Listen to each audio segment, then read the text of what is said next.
Alright, here I am with Mike here, and we've been, well, my friend Brian has been taking a lot of shots at pressure wraps to see how well it works.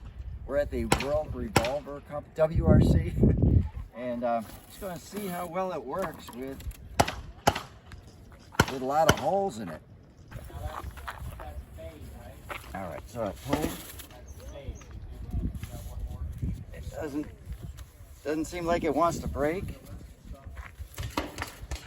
Just gonna make it. Oh, that's the worst part.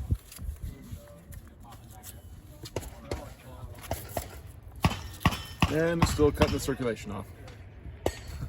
Thanks for that. Should I take it off? All right. Let's keep shooting it. Yeah. All right. Thank you.